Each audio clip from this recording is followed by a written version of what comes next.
Hey everyone, the Portrait here. This video is about what is required to make a drawing look more three-dimensional or realistic. If you want to know some more basic information like what makes a drawing realistic, I have a separate video tutorial for that in my channel. A general viewer might look at drawings like these and be amazed. It's like, how can you make realistic drawings, period? The general sentiment is, oh, I can't even draw a stick figure, let alone make a portrait out of sugar or other weird media. If you think this takes some special talent, that's mostly not true. For the most part, it is kind of like a card trick. If you don't know how it's done, it seems amazing, but if you understand the principle, it generally becomes, oh, I can see how it can be done by anyone. It just requires some practice to do it well. But the idea is actually pretty straightforward. So let's break it down into the simplest core ideas. I don't think I need to cover every detail of every scenario. Once you understand the overarching principle, everything should become clear. So there are only two things or requirements you need to create realistic looking drawings, or drawings that have more depth or seemingly more three-dimensional compared to like our cartoon.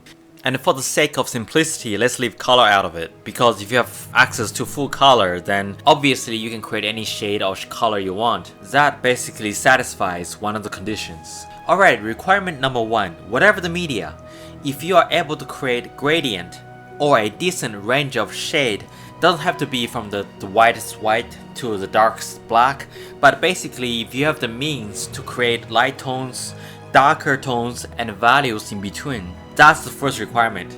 And secondly, the only other requirement, you need to be able to fairly precisely manipulate the shape of the media on the drawing surface and have it to be pretty stable, so it's not going to change shape dramatically on its own.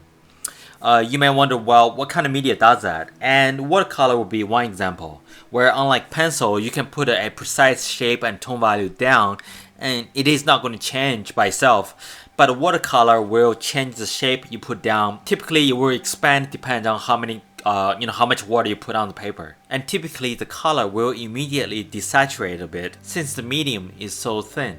The shade or color will also change it slightly as it dries over time. But overall, with the correct brush and paper, it doesn't change too much to the point that it gets too random or completely out of control, which is why watercolor is still an extremely popular media. But this also makes it a more difficult media to handle, probably one of the most difficult in my opinion. It's cheap, and this extra property, which is that its shape would expand depends on how much medium you put on the paper, makes it both very accessible and yet very skill dependent.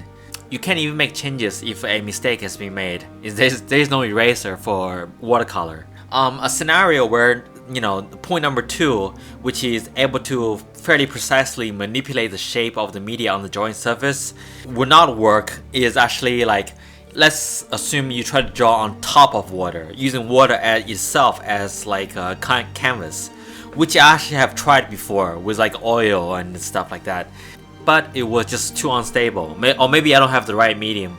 That's why when you see those art created on top of coffee, they generally are very, not necessarily simple, but they're generally just like based on patterns, and if it is a drawing of some sort, it's generally one value and the surface is very thick, so there is some stability. Alright, time for some examples. As recap, 1. Whatever media you are using, does it allow you to create gradient or shade of some kind? If there is no way you can do that, you will probably limit to just creating cartoons or silhouette and not anything that can show form or depth directly. 2. You should have decent control of the media. If you want to create a very thin line, you should be able to do that. If you want to create a tiny dot as well as a large shape, you should be able to accomplish those. And those are actually relative. For example, with a media, you may not be able to create a small picture because you lack precise control at that scale. But at very large scale, you can control the detail very well.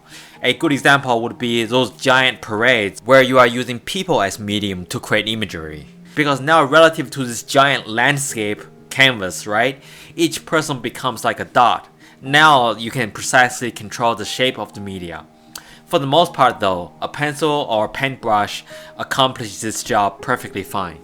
Alright, so a few examples to drive this home. All the full videos you can find in my channel or the link in the description.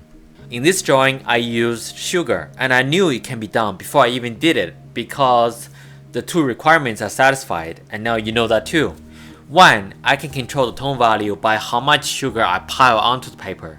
The higher the pile, the brighter it is. So for this particular medium, I actually have a very wide range to work with that allows me to create great contrast, since I can go from the darkest background to the brightest white as I pile up the sugar. And 2, while somewhat difficult, especially when it comes to details, I can control the shape of the media to a pretty good degree, since I'm working with tiny little particles. Just don't sneeze and keep your windows closed. The bigger the canvas, the easier this part actually becomes. That's actually one of the myths in art. Most people think that large drawings or paintings are more difficult. It is actually completely the opposite. Larger drawings are relatively speaking easier most of the times. Smaller drawings are much more difficult. Larger drawings just takes more time and material. Okay, this one, since we're near Halloween, this is something that I did years ago. The media is something that I got from a Halloween shop. Yeah, let's just go with that. And 1, I can control the value by how thick I put the medium on the paper. And 2, I can control the shape pretty well, since it is like a pretty thick paint that doesn't seep into the paper too much. And hence, I'm able to create something that is much more realistic than a typical cartoon. And last example, I just want to quickly point out, even if you only have one value to work with, such as a ballpoint pen, the two requirements are still satisfied. 1, you can control the tone value by hatching or cross-hatching. So with that, you can control which part is lighter and which part is darker. But the dark end, you are limited to the color of the ballpoint pen, in this case blue. 2, of course, you can easily control the shape. So you see how the same principle applies no matter what media you use. So knowing that, I know I can just use ballpoint pen and create a pretty realistic drawing. This is also one of the reasons I only use one pencil in my drawings. Why do I need 9 different pencils if I can create all the tones that I need with one? By applying different pressure, right? It will give me different tone values. Alright, I hope I explained this pretty decently. If you are new, hopefully you learned something. If you are experienced, maybe this will give you some new ideas. Thanks everyone for your support and being a subscriber and all that. And a special thanks to those who are supporting me directly via YouTube membership or Patreon. I will have the slower version of the drawing videos for you and plenty more educational videos coming. Any questions or comments or suggestions, leave them in the comments section. Alright, cheers guys. Until next time.